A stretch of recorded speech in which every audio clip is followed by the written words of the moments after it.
Yo, what is up guys? This is Troy D from the Troy D 24/7 Mall channel, your source for on point and no hype reviews. We are back again, everybody. We are back with another fragrance review right here, guys, on my lovely day off. And today we are back at the house of Boadicea the Victorious, one of my favorite luxury perfume brands out there. And today I'm going to talk about their latest release that is apparently a US exclusive. Some people have tried it. A lot of the diehards, in my opinion, have already tried this fragrance at this point, at this time of recording. And there's a lot of really mixed feedback about this fragrance. So I cannot wait to give you guys my own no hype feedback on this. Let's go. Now, before I continue, please do not forget to like and subscribe, guys, okay? Liking, subscribing, and watching the ads is a great big deal to this channel as we head towards 27K. We just hit 26K, and I believe we racked up like 100 subs really quickly. So please continue all your support, guys. Deep dive into my over 800 no hype videos and shop at our affiliates as well as our friends of the channel like Beverly Perfumery right here. Thank you so much for all your support. And the fragrance that we'll be talking about today is none other than the latest 2025 release from Boadicea the Victorious. This is none other than Noble. Yes, Boadicea the Victorious Noble. And first and foremost, I do want to thank my boy Alan from Beverly Perfumery for sending this sample right here. This was not cheap, but he did send it over for review, for a fair review right here. Now, if you want to ask me how Boadicea is doing, to me, I think that right now the company is really having some sort of an identity crisis, because really Boadicea has built an entire legacy on luxury, highly expensive perfumes with high collectability, and really they've cornered that market really at one point, with everyone really wanting to complete even their most expensive perfumes. People were really proud of getting the most expensive ones, whether it's $1,200 or $2,000. People were really willing to shell out that kind of money for these expensive Boadiceas when they came out with the animal stuff, as well as the Spain or Europe exclusives. People were all over that kind of stuff. Now, fast forward to today. In my opinion, they are now having an identity crisis. Obviously, they got a new CEO, new perfumers, guys. But I think they're struggling with trying to revamp or recreate the glory of old, while the current, the current customers of Boadicea, the ones that are shelling out right now, are expecting more mainstream, lovable perfumes. That is what I think. That's why, you know, when they released Opal, when they released Defender, in my opinion, those were like shades of the past. They were kind of like remnants of the old Boadicea, you know, complex. I don't care whether you like it or not, but we're going to put it out there. And apparently, you know, those didn't really hit. And the ones that are hitting are the ones that are easily understandable, more mainstream, more like upgrade clones of other fragrances. Those are the ones that are selling right now. So that's where it's at right now. Hopefully in time the company will be able to fix this or somehow find a fine balance, or maybe they're trying right now to do that. Anyways, what is up with this one here, Noble? Now, this one here carried the marketing of a giant. This one came in the green Boadicea bottle with what it seems like an eagle on the plate. And, you know, if you're in under Boadicea's spell, you're going to be under that spell, seeing that bottle. And of course, having the name Noble, and it's a US exclusive, that generated a lot of hype. Okay, I mean, at least for me, I didn't have the $900 to buy this thing, but I was like, man, I need to try that out. I need to get a sample at some point. Anyways, a lot of people blind bought this fragrance, and the results seem different from what people expected this to be. Okay, so because of that, I again contacted Alan, and he was willingly able to send me one of these. So I can't wait to give you guys my no hype breakdown on this. Let's go spray this thing right now.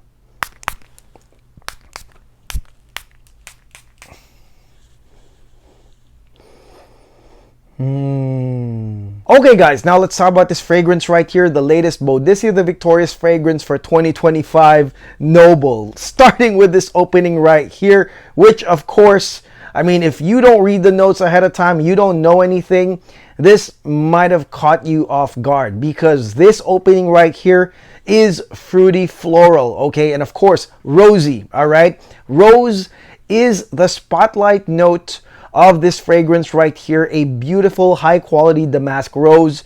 And this type of rose, as I would describe it, is more sensual. It's not completely like a dark rose, but I could say it's right in the middle of kind of like a normal type of rose and then a darker rose. So you could say it's kind of like a gradient rose. And damask rose is really the strongest and core note of this fragrance right here. So you could say it is a rose fragrance. Now, in the beginning though, this rose is balanced by sweet jasmine, creamy magnolia, which happens, I would say, at the latter part of the opening, as well as some fruits. And per these fruits, I can smell some orange and bergamot, okay? I kind of smell this like apricot-like smell, or even a peachy type of smell. But really at that point, you really have a medley now of the jasmine, the magnolia, as well as the damask rose, okay? So this opens really with a nice floral bouquet. And the way that I see this is that if you are not really in tune with smelling like high quality notes, this might just go over your head. Okay, this might just smell like just another like rose floral fragrance. But because, you know, I've been reviewing and it's my job to actually hack these fragrances, I can say that these florals right here are definitely high quality, definitely like photorealistic. They've got this like garden type of smell, as if I am walking around an expensive garden of roses. And there is a nice balance in the beginning, thanks to those fruity notes, again, citruses, orange, and again, kind of like that peachy and apricot smell blending in right here to make it kind of different, to kind of modify it right here. So that's really the beginning part. It is a rose-centric opening to this fragrance, and I would say that it's about 30 to 45 minutes before those balancers run out and the rose completely takes over. This is, I would say, the most like the freshest part of this fragrance that it'll be is gonna be that first 30 to 45 minutes before that gradient damask rose eventually takes over. Okay, now let's talk about initial sillage and projection. This fragrance is pretty damn strong on the aroma. Just this right here, and this isn't even the standard Boadicea sprayer, really created a scent trail just on 4 to 5 sprays when I wore this fragrance. So the thing about Boadicea is, with the $900 or $650 like type of fragrances that they have, one thing that they will never suck at is performance. And this one right here does create a scent trail. It is an aura scent, but because it is damask rose, guys, it progressively becomes warming and comforting as the fragrance continues on. So again, guys, the first part is a nice fruity balancer, jasmine balance type, but then eventually creamy magnolia comes in, the damask rose gets stronger and becomes a warm blanket eventually. Okay, now let's head into the mid of this fragrance, Boadicea the Victorious Noble. Obviously, the heart of damask rose is going to be the spotlight right here. And this will continue on up until the 6th to 7th hour mark. Again, high quality damask gradient rose. Almost dark, but not really as dark as, I would say, Bulgarian rose. And because of that, you can really get to smell that, the aroma of roses, the fresh aroma of roses in the air. Now, with this gradient rose comes other floral notes. Peonies definitely will augment this right here, creating more of like a bouquet. And peonies are like these pink florals that, you know, it's not rose, but it's kind of like rose, but they are not dark. And you can tell as they augment with this rose, it creates a nice photorealistic bouquet yet again. And again, like I said, this will be appreciated by those that can tell the separation, that they can tell high quality notes from just, you know, synthetic types of notes, because it is really beautiful. Okay, that is one thing I can say.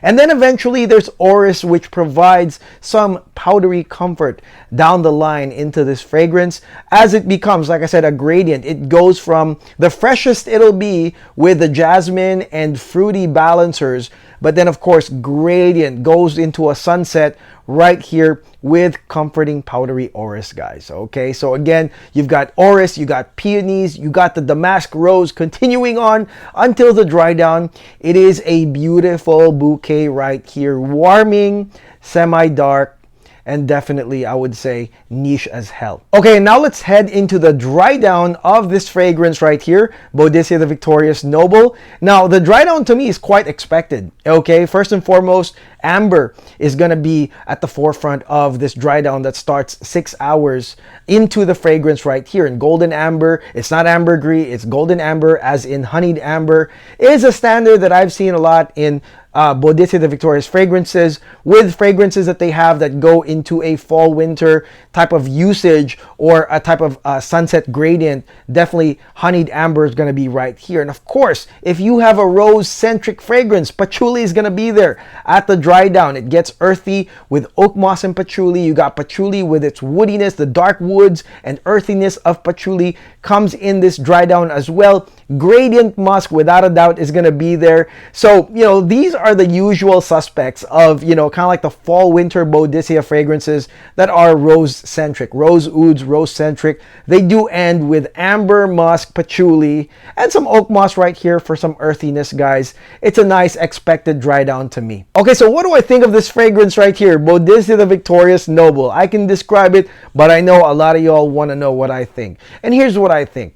Number one, this fragrance is not going to be what everyone expected. And that is the reason why there's a lot of people reselling this and decanting this all sorts of places, because maybe a lot of them thought, I mean, just like me, that this was going to be some sort of dominant masculine fragrance. I mean, you know, I don't know if they did the marketing right or the conceptualization right, but they missed this one in that specific point. The fact that, hey, it came in a bottle that's green, that's recognizable as, you know, the fans of green sapphire probably recognized it. And then you put in an eagle, which, okay, to me, feels more masculine, right? And the name is Noble, so it sounds like a more masculine based type of fragrance with an eagle, with a green bottle. It could have been like a green gentlemanly fragrance, but they didn't do that. So in my opinion, the concept, it would have been a really great fragrance if, you know, the concept was really, you know, bridged over the final product. But we got a totally different fragrance, okay? So with that being said, this is truly a beautiful femme-leaning fragrance, okay? Now, the thing is though, is like I said, this is kind of like Boadicea of old. They are using high-quality ingredients. They're using mixes of bouquets and such. In that I could say that this one right here is still going to be a very upscale, maybe like upper 20s to mid 30s and even older type of woman. So this isn't, to me, gonna sell towards like younger women that are looking for something trendy and sassy and flirty, because you're not gonna get it right here. This one is very much a high class, upscale type of like woman that would wear this fragrance right here. So I wouldn't be surprised if this sold primarily to those women out there, or all those rich women in the Middle East that are buying this stuff really in bulk. Because I know Alan showed me, you know, he had some Middle Eastern clients actually buy a ton of Noble. So to me, this one right here is a very expensive smelling, high class fragrance that, again, if you really cannot pick up or appreciate the high quality notes in this fragrance, it will definitely fly over your head. Okay, if you're used to just the normal rose, designer, you know, floral fragrances, you might miss the mark if you can't tell what high quality is. I definitely can, and so I would say that this is reserved for that type of customer. Okay, people are saying it can be unisex. Sure, I mean, dude, anything can be unisex if you can try it and you like it and you want to wear it. Nobody's stopping you. But to me, this is considered a femme fragrance, an upscale grabber femme fragrance for maybe, again, upper 20s to mid 30s and up, that would be what this is for. And this is a fragrance that really does very well, in my opinion, in cool to cold weather. Okay, and that's because the damask rose, the fact that it's damask rose that really takes over in 30 to 45 minutes, really sets something up for a cooler weather or AC environments, to cool weather, to fall, to winter. That kind of climate is where this will be very, very good. And again, with that 5 sprays, I felt like there was a lot of performance.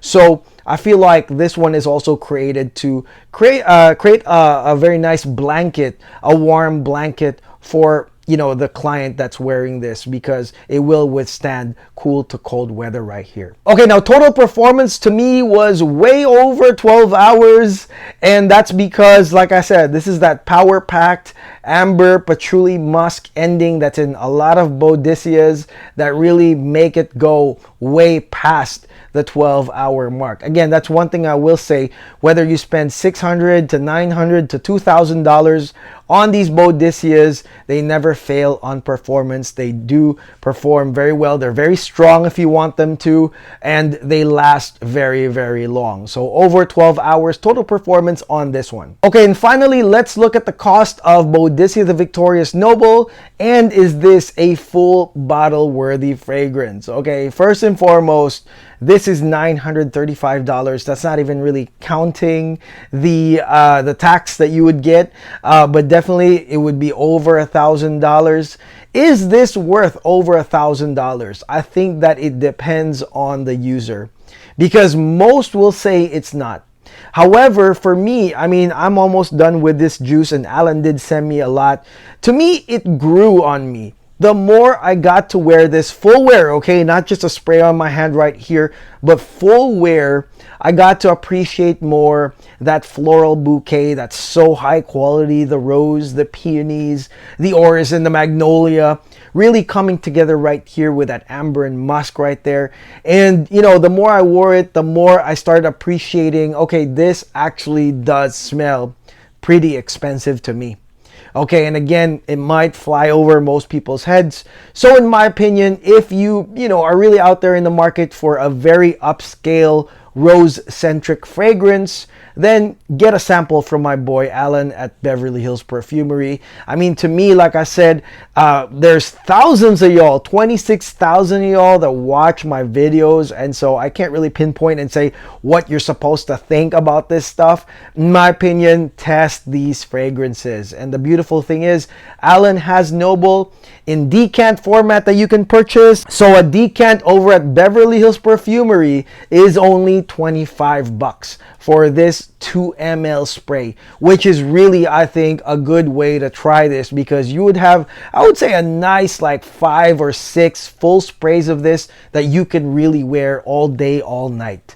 Okay, so I think, you know, get that 25 bucks and go to his website at Beverly Hills Perfumery, get yourselves a sample and try it. And let me know what you think after 3 or 4 tries, because like I said, for me, first was like, oh God, it's just another like rose floral fragrance, and it's not even really matching the bottle and everything.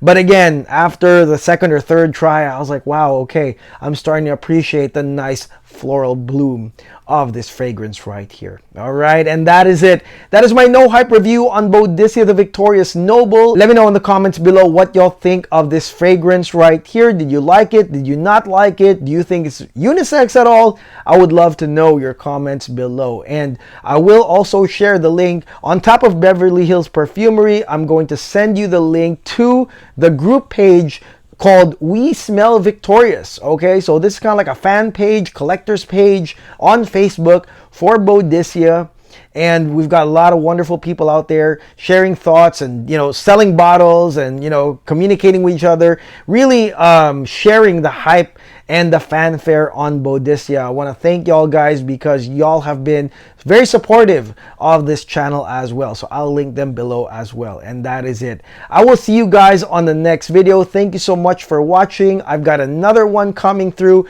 and it's the Nishane Harrods exclusive Oud Lux Solis. Cannot wait to talk about that right there. So please continue to like and subscribe. God bless. Take care.